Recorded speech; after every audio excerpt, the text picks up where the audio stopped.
Boa noite a todos. Espero que todos estejam bem. Dando continuidade aos nossos estudos do maravilhoso livro O Desafio de Viver, hoje nós vamos estudar a primeira parte do capítulo número 10, denominado de O Desafio de Despertar, o qual foi escrito por Roosevelt Thiago, palestrante e escritor espírita da cidade de Barra Bonita, do estado de São Paulo. Ele vai nos trazer nessa lição conceitos da doutrina espírita totalmente focado nos ensinamentos de Kardec e nas lições do Mestre Jesus, colocando-nos em condições de compreender os desafios enfrentados nesse mundo de provas e expiações. O autor inicia o capítulo nos lembrando o significado da palavra despertar, que é sair do sono, sair do estado de torpor ou de inércia, readquirir forças, ou seja, acordar. Esse é o significado da palavra despertar. E vai também nos lembrar da necessidade urgente que nós temos de despertarmos para a vida, de despertarmos do sono letárgico no qual muitos de nós ainda nos encontramos. E daí, após despertarmos, passarmos de vez a seguir os passos do nosso amado Mestre Jesus. Conta-nos a história que um sábio foi visitar um parente de uma cidade muito pequena e era a primeira vez que ele chegava nesse vilarejo. E logo na entrada do vilarejo havia um cemitério, sem muro, sem grandes formalidades, apenas aquele conjunto de lápides mostrando ao homem a brevidade da vida. Mas algo chamou a atenção daquele sábio. Nas lápides estavam escrito o nome das pessoas e embaixo um número de anos. Fulano de tal, 2 anos. Fulano de tal, 3 anos. Fulano de tal, 1 ano e meio. Fulano de tal, 4 anos. Fulano de tal, 2 anos. Então o sábio começa a ficar comovido com aquilo e pergunta ao seu parente: mas nessa cidade só morrem crianças? E o anfitrião respondeu que não, que ali haviam velhos, jovens, pessoas de meia idade. Aliás, ali existiam pessoas de todas as idades. Então, pergunta o sábio: por que vocês colocam 2 anos, 3 anos, 4 anos? E o anfitrião responde: é porque aqui só contamos os dias efetivamente vividos pelas pessoas. Com essa história, nós espíritas, iluminados que somos pelo conhecimento da imortalidade da alma, iluminados que somos pelo conhecimento da evolução espiritual infinita, pensamos: quem de fato entre nós está morto? Quem de fato entre nós está vivo? Será que viver é ter passado pela experiência do nascimento? Será que viver é estar de posse de um corpo físico? É apenas isso? Viver é termos nascido e estarmos ocupando um corpo físico? É isso? Não é, né? Todos nós sabemos. Viver é muito mais do que estar de posse de um corpo físico, não é verdade? Porque muitos que estão vivos, ocupando um corpo físico, às vezes não estão vivendo. Estar vivo é ocupar um lugar no mundo. Estar vivo é permanecer respirando. Até um espírito à beira do desencarne, ele está vivo, porque ele ainda está respirando às vezes até através de aparelhos, mas ele está respirando, ele está vivo. Estar vivo é estar andando por aí no meio das pessoas, às vezes perto, às vezes tão longe delas. Estar vivo é isso. Viver é bem diferente. Viver é saber dar valor àquilo que temos, a dar valor ao corpo físico que temos. É saber conviver com as pessoas numa sociedade onde o amor deveria ser o elo entre elas. Mas nem sempre é assim que ocorre no nosso mundo, não é verdade?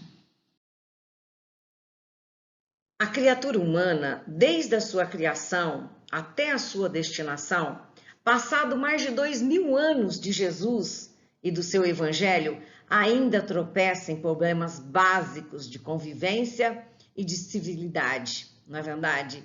As portas do mundo de regeneração, diz o autor, ainda somos surpreendidos ao encontrar em nosso meio comportamentos compatíveis com os do mundo primitivo. Pessoas que com as suas atitudes fazem-nos pensar que nós não evoluímos nada desde a nossa criação. Esses fatos, às vezes, fazem com que a gente comece até a duvidar do aparente desenvolvimento que acreditamos que nós tivemos até hoje, pois existe uma contradição entre a tecnologia tão adiantada e um comportamento humano tão imaturo, que nos faz refletir. Por que valores morais não acompanham com a mesma rapidez com que se desenvolve as ciências e as tecnologias de inteligência? Como pode ser mais fácil o homem chegar na Lua, enviar robô para Marte, do que ao próprio coração? Como podemos admirar a grandiosidade de Jesus ao mesmo tempo em que ficamos incapazes de lhe seguir os passos?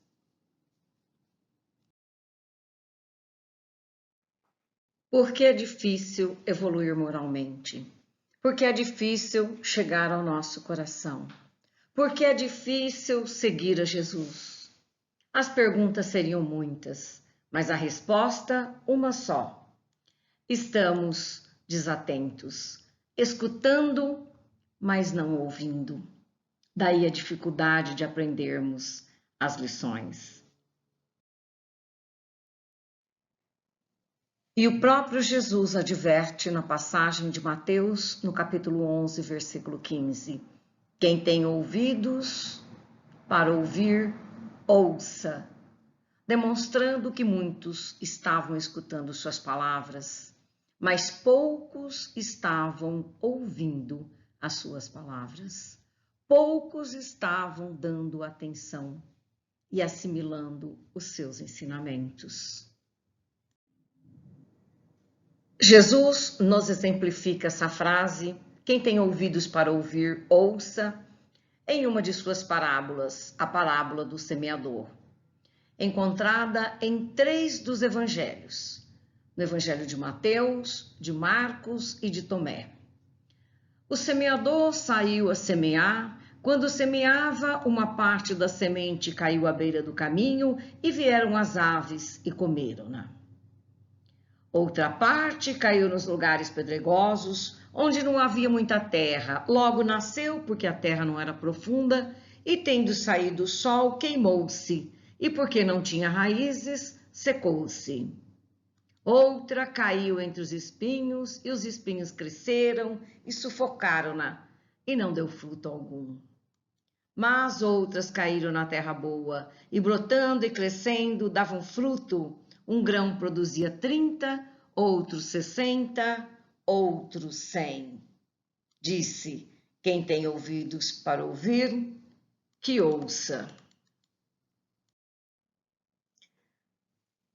O semeador era Jesus. As sementes eram os ensinamentos do seu evangelho. E o solo eram os ouvidos daqueles a quem ele dirigia a palavra. Observem que a semente é a mesma nos 4 casos. O lavrador também é o mesmo. O que é diferente não é a mensagem nem o mensageiro. O que é diferente é o ouvinte, o solo, não é? No primeiro caso, a semente lançada ao longo do caminho foi comida pelos pássaros. Representa o ouvinte que não deu ouvido à palavra proferida. No segundo caso, a semente lançada no solo pedregoso não enraizou. É o ouvinte que não entendeu a palavra. No terceiro caso, a semente lançada entre os espinhos foi sufocada.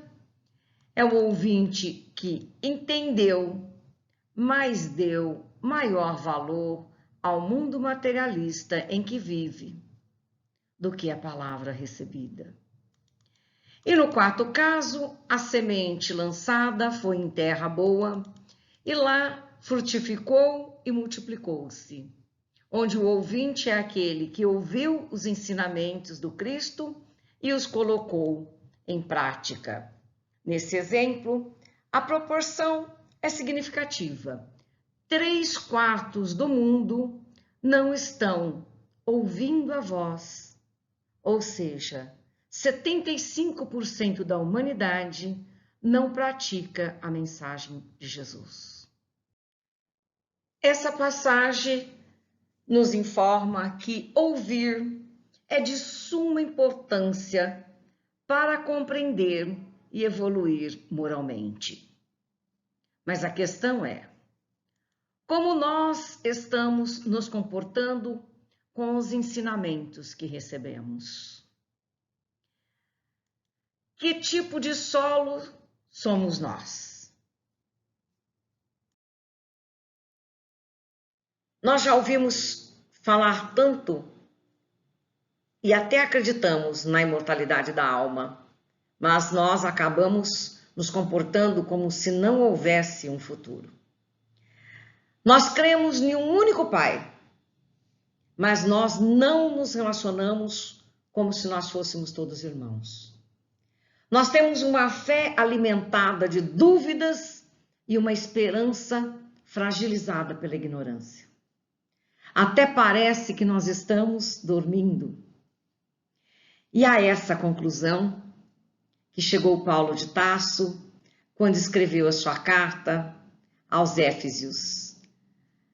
Desperta, ó tu que dormes, levanta-te dos mortos e o Cristo te esclarecerá. É nesse contexto que o autor vai desenrolar a nossa lição de hoje. Nessa frase de Paulo de Tarso. Analisando como fez o escritor em 3 etapas, vimos que certamente Paulo, ao dizer desperta, ó tu que dormes, ele não estava se referindo às pessoas que estavam dormindo materialmente, que estavam repousando o corpo físico. O que ele pedia era o despertar da consciência, acordar para o mundo à nossa volta. Despertar, então, nós entendemos que é um chamamento para que a alma acorde e saia daquele aconchego ilusório da vida material e assuma a sua condição espiritual, que é a verdadeira. Portanto, uma condição desperta. Muitas vezes, diz o autor, nós consumimos inúmeras encarnações dormindo para a realidade espiritual. Portanto, despertar, diz ele, é acima de tudo uma decisão. É necessário tomar uma decisão e encontrar uma vida que seja além daquilo que fazem os animais. Beber, reproduzir, comer para a manutenção da própria vida. O estado de sono de consciência está descrito no Evangelho em várias passagens, por diversos personagens em diversas épocas diferentes. E mostram que as consequências que esse estado proporciona àqueles que assim vivem é destruidor para a evolução do homem, pois o homem nasceu para viver, mas enquanto ele não desperta, o homem apenas sobrevive. A segunda parte da frase de Paulo é: levanta-te dentre os mortos. E aí vimos que Paulo usa o plural na palavra mortos. Por quê? Porque é uma condição da maioria das pessoas. Eles estão viventes, encarnados, embora estejam mortos espiritualmente. Bem sabemos que após o despertar, o segundo passo é levantar-se. Primeiro você desperta, o segundo passo é você colocar-se de pé. Essa é uma condição fundamental para que nós consigamos adotar uma direção e decidirmos que caminho que nós vamos seguir. E daí, depois de estarmos de pé, escolhermos ser diferentes, assumindo a nossa própria vida, deixando de seguir a maioria, como muitas vezes o fazemos. É nos apartarmos daqueles que ainda continuam sem despertar, continuam ainda adormecidos para a vida. E deixando assim de seguir a maioria. Porque muitas vezes essa maioria são cegos que nos conduzem. Nem eles sabem para onde eles estão indo. Como disse Mateus no capítulo 15, versículo 14. Cegos conduzindo cegos. E daí já sabemos qual que é o resultado de um cego conduzindo outro cego. Ambos acabam caindo no buraco, não é mesmo?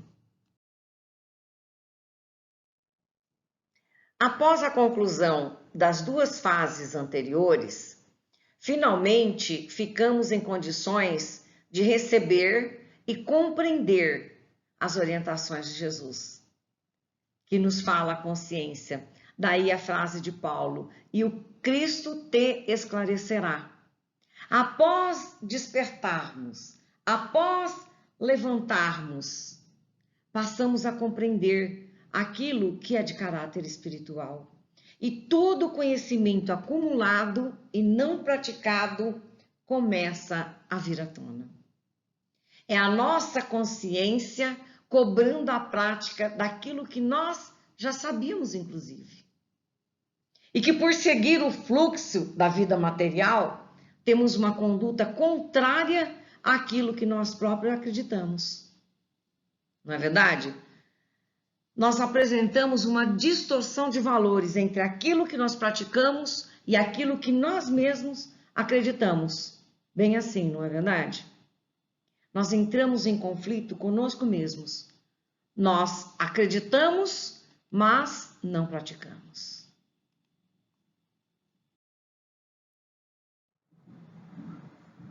E esse acreditar, ele vem do aprendizado que se acumulou com as nossas inúmeras reencarnações.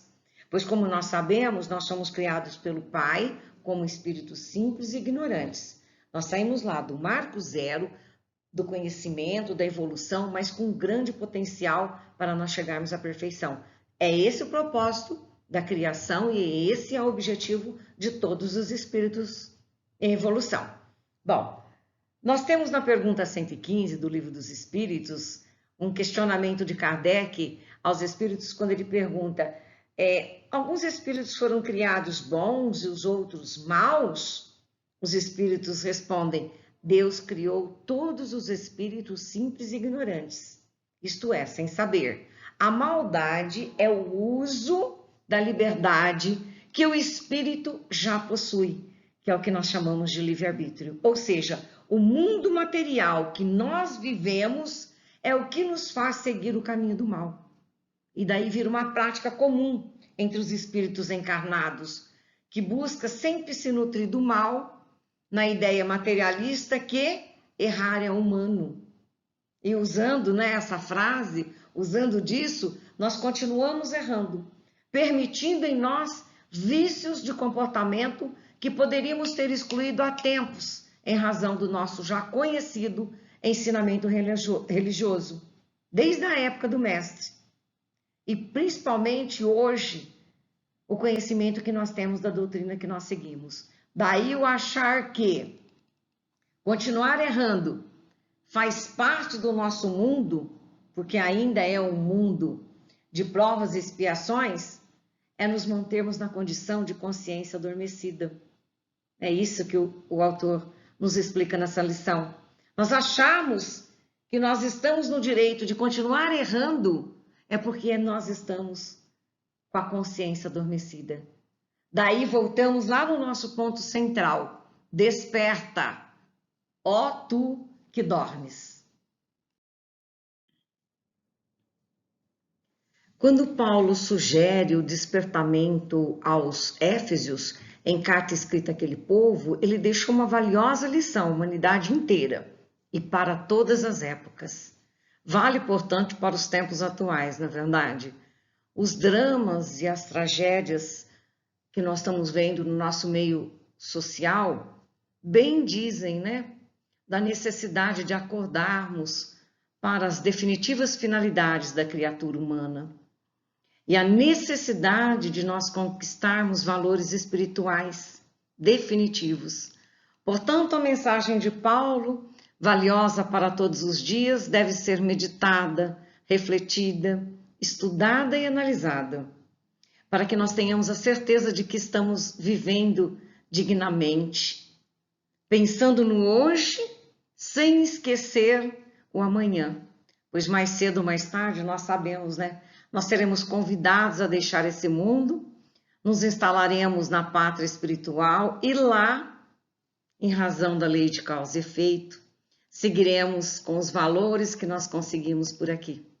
Se bons, teremos o nosso coração cheio de alegrias. Se ruins, carregaremos o peso da irresponsabilidade. Desperta tu que dormes. Abre os olhos e vê o que é real e não o ilusório fantasioso.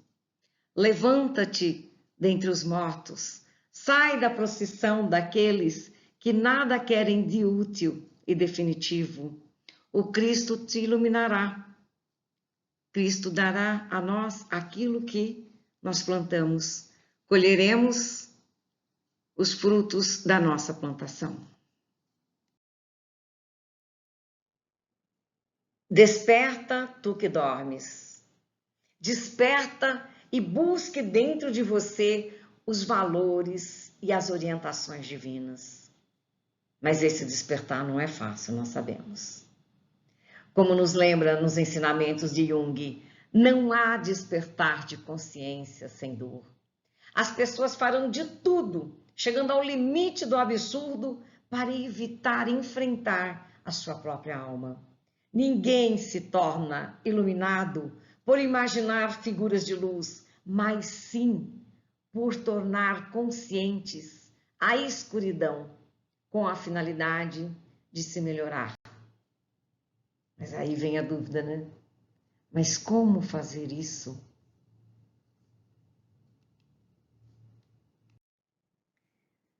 Temos a fórmula na resposta da pergunta 919 do Livro dos Espíritos. Quando Kardec questiona os espíritos qual o meio prático mais eficaz que tem o homem de se melhorar nesta vida?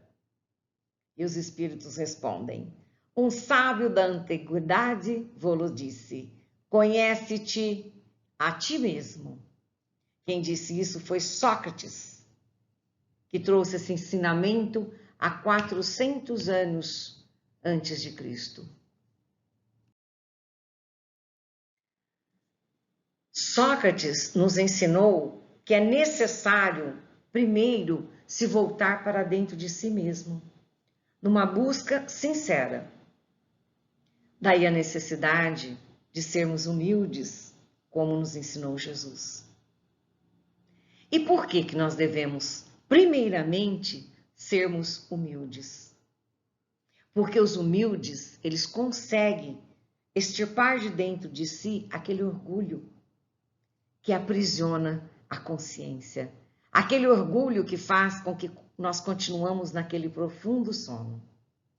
Aquele orgulho que nos impede de ver como realmente nós somos. E se a gente não consegue se ver como a gente realmente é, a gente não consegue questionar nossas próprias atitudes. A gente não consegue analisar as nossas próprias ações e ter ali uma autocrítica. Aí a gente jamais consegue assumir nossos próprios erros. E se a gente não consegue assumir nossos próprios erros, a gente não consegue despertar a nossa consciência para uma mudança de vida, para uma mudança de atitude, não é verdade?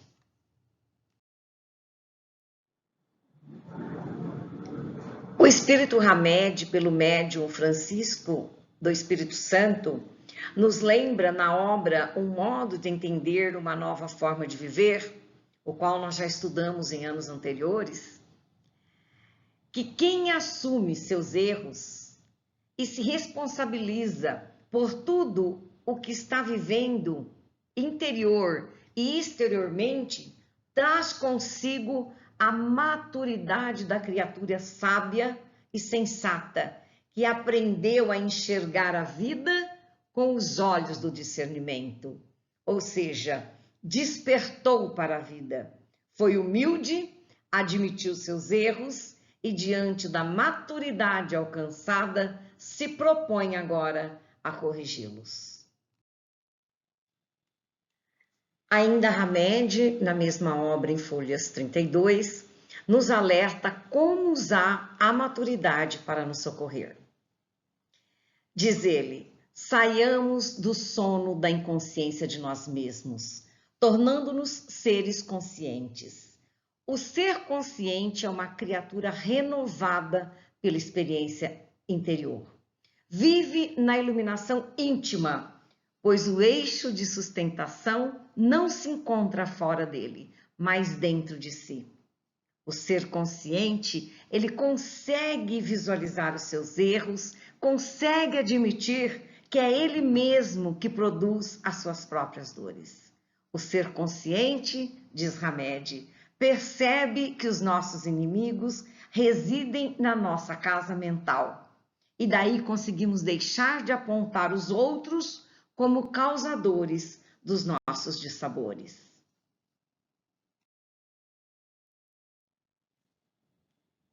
Assim, queridos alunos, chegamos ao final da primeira parte do capítulo número 10, onde o autor nos alerta da necessidade urgente de reconhecermos nosso estado de dormência da nossa consciência. E ele nos propõe uma reflexão profunda sobre o nosso modo de viver. Ele nos convida a buscar uma iluminação através do conhecimento de nós mesmos e da nossa transformação dos nossos hábitos. O que sabemos que não é uma tarefa fácil. Mas, valendo-nos do conhecimento dessa maravilhosa doutrina, temos a certeza que estamos no caminho certo. E temos também a certeza que vamos ter a ajuda da espiritualidade para conseguirmos a tão esperada mudança de vida. Até a semana que vem, e antecipo a vocês que na próxima aula, ao darmos continuidade a este capítulo, nós vamos mostrar as dificuldades que muitas vezes nos impede de despertar desse sono letárgico, como ele disse, né? Que nos impede de progredir espiritualmente. E ele vai nos ensinar como devemos proceder diante da nossa própria inércia. Uma boa noite a todos, um grande beijo e que Jesus nos abençoe sempre.